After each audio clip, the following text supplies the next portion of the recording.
Welcome to Where Parents Talk. My name is Lianne Castelino.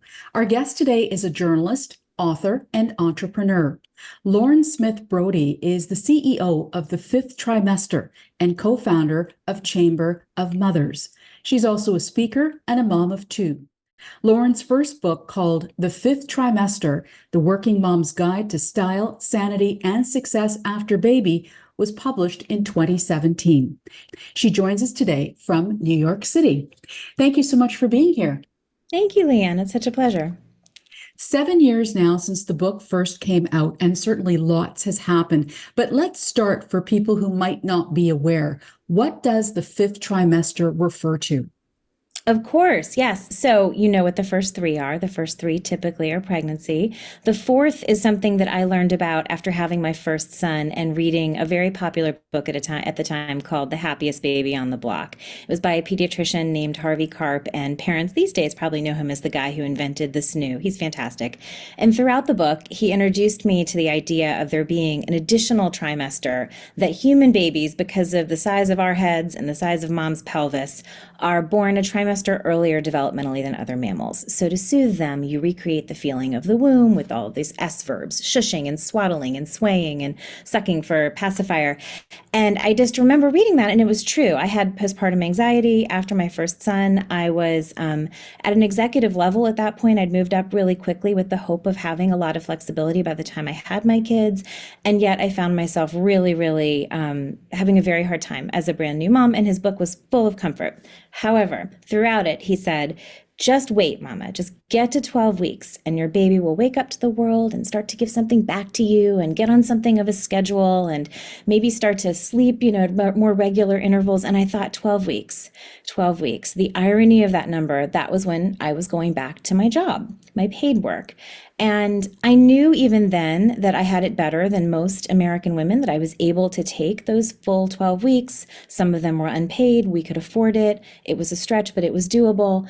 And yet still, I got back to work and I felt my baby was getting on something of a schedule, was starting to be the baby that I thought I was going to give birth to originally. And I found that the only way I could get through it really was by being very transparent about what was hard about the transition.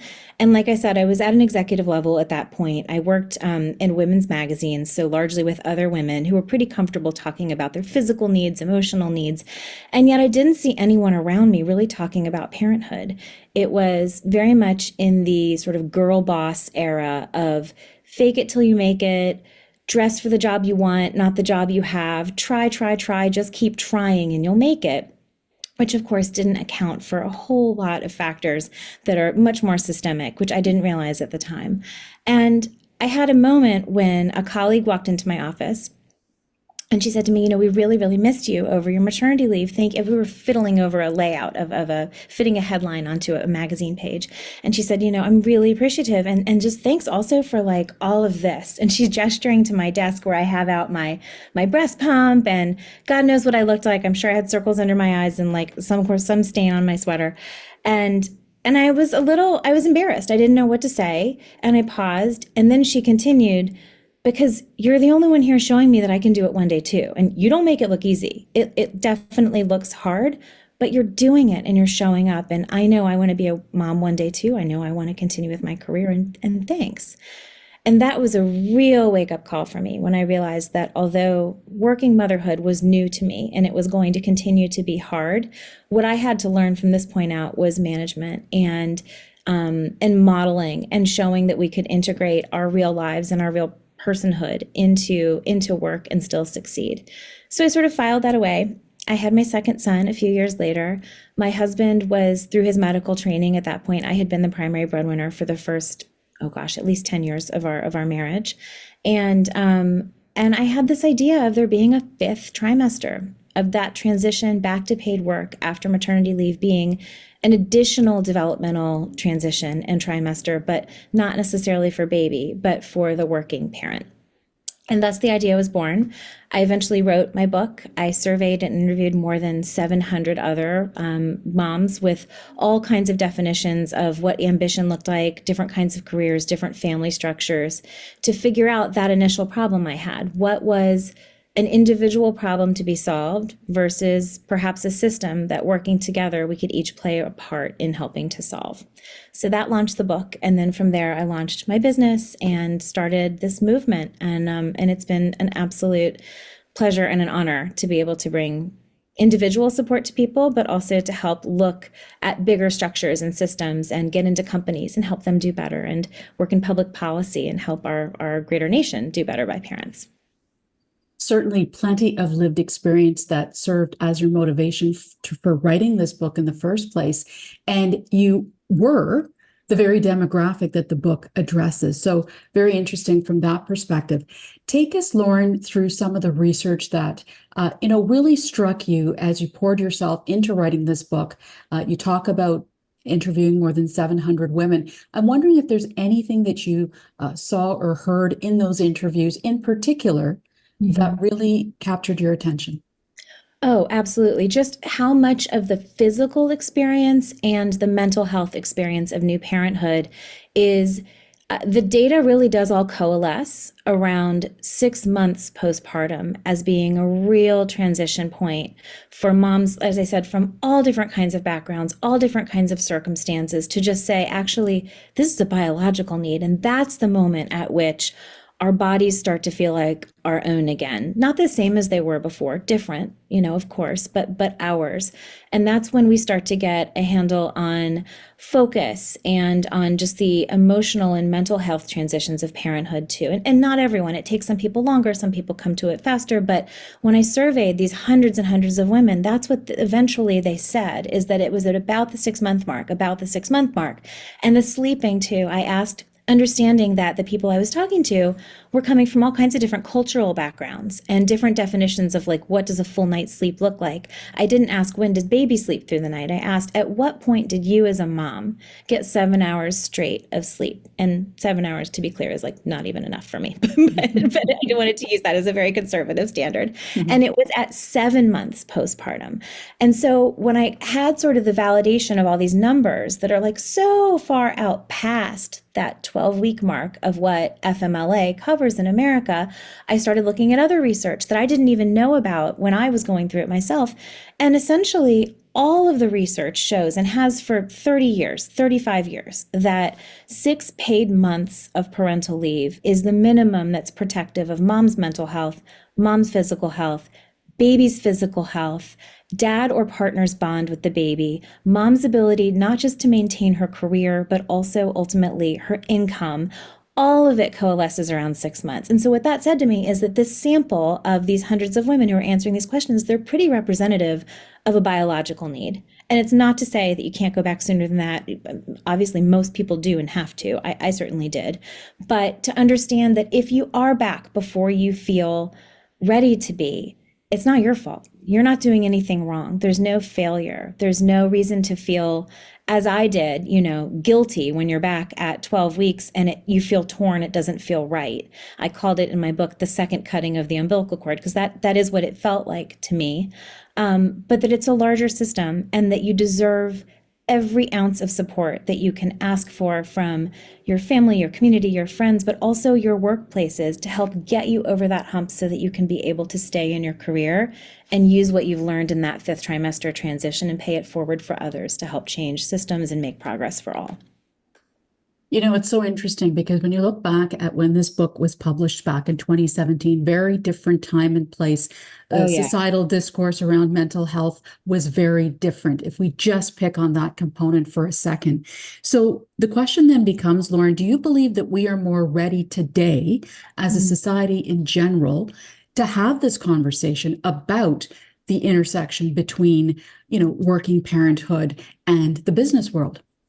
I do. There's a lot more research available, done by me, by colleagues of mine, beyond just this book. I also think, just speaking to just the everyday mother, I think it's really, really helpful that we have a shared vocabulary now that didn't exist then. And I mean, terms like the 5th trimester, which I coined and made up and trademarked, but that now people find community in. But also things like understanding unpaid labor, that term existed back then, but not a whole lot of people were using it. I think the pandemic really, really made visible a lot of unseen, unpaid labor that goes into care work that is absolutely just as valuable, if not even more valuable than paid work, and understanding sort of the math and the balance between the two. It's understanding terms like benevolent discrimination, which is a piece of the motherhood penalty. And I'll explain. So the motherhood penalty is the measurable negative impact of motherhood on a mom's earnings, but also on her status, but also her perceived dependability in the workplace. And one way that it shows up is in salary and in offered starting salaries if someone knows you're a mother or they perceive you as someone who might be a mother soon. So that's one way. But another way is actually benevolent and is well intended, but is something that as a mother, you can actually help people understand how to work with you better and give you opportunities by saying, I understand that you may say, oh, let's not ask her to go on that trip. Let's not ask her to take on that additional client. We don't want to bother her. She's got a new baby. And that comes from a really good place. And understanding it comes from a good place helps you negotiate around it. But to say, thank you for being so considerate.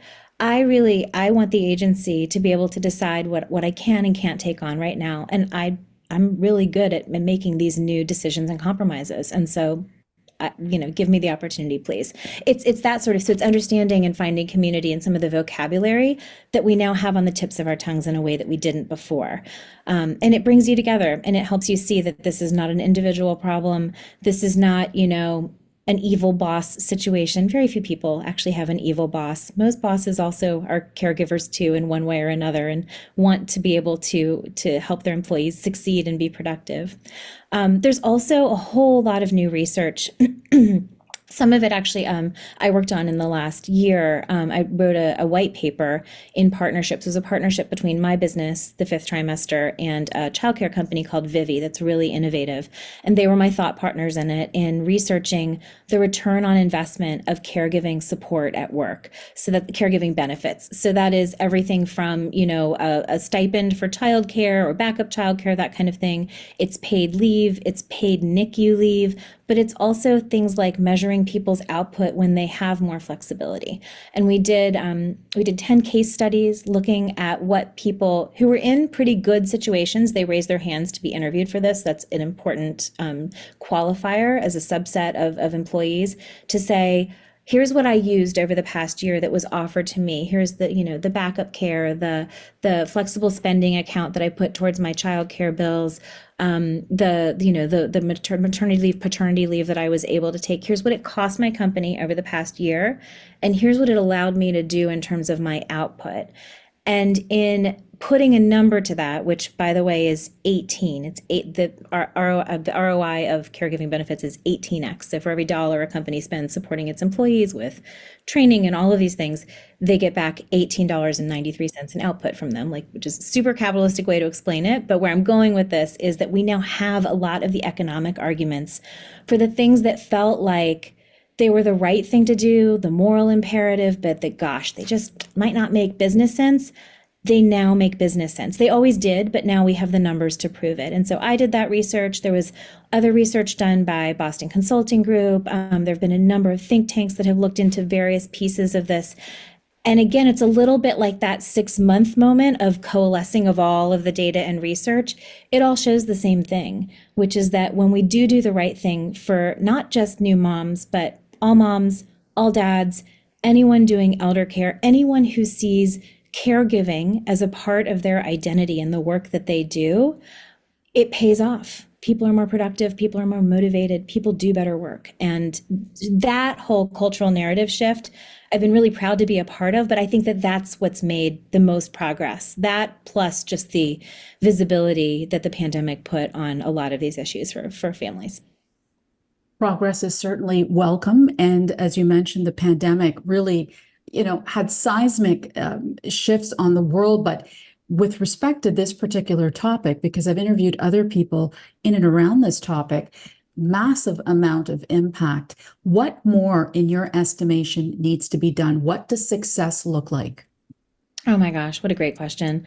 I mean, so I tend to lean pretty far left here, but I've seen that Okay, let me back up. So my work, as I've described to you, that grew out of the book, is pretty much like some of it's academic, but some of it is private sector, and it's really helping people who largely, I will admit to you, already have access to pretty good employment standards. Like they work for companies that want to hire someone like me to come in and make them even better at supporting and retaining and recruiting parent employees. So pretty good people. My work was not fully reaching the people who need it the most, which is the people who in the United States are not even covered by FMLA. So that's about half of our country. The people who have access to no childcare because 51% of America is considered a childcare desert. And so I've now co-founded with a bunch of other amazing women, the Chamber of Mothers, which does public policy work to reach really universally everyone. So what success looks like, in my estimation, is progress in the private sector and progress in public policy happening in tandem. And in some cases, one will happen more quickly than the other. I do think that we can't undersell the impact of public policy and laws that actually support childcare needs, paid leave, and maternal health, as Chamber of Mothers supports, because it's just at the root, it's at the root of everything. It's completely interconnected. And when we solve that for the mom who needs it the most, we essentially solve it for everyone, because that woman is able to then show up for her family, raise the next generation to be productive, and also do great work at the same time. And it's just, it's a pleasure to be able to do it. But I think that what we need, we're pretty far away from what we actually need. And yet public approval on all of these things is through the roof. It's in the 90s, 90th percentile, between 80s and 90s, depending on what what surveys you're looking at. But the American public is ready for it. Our lawmakers aren't quite there yet.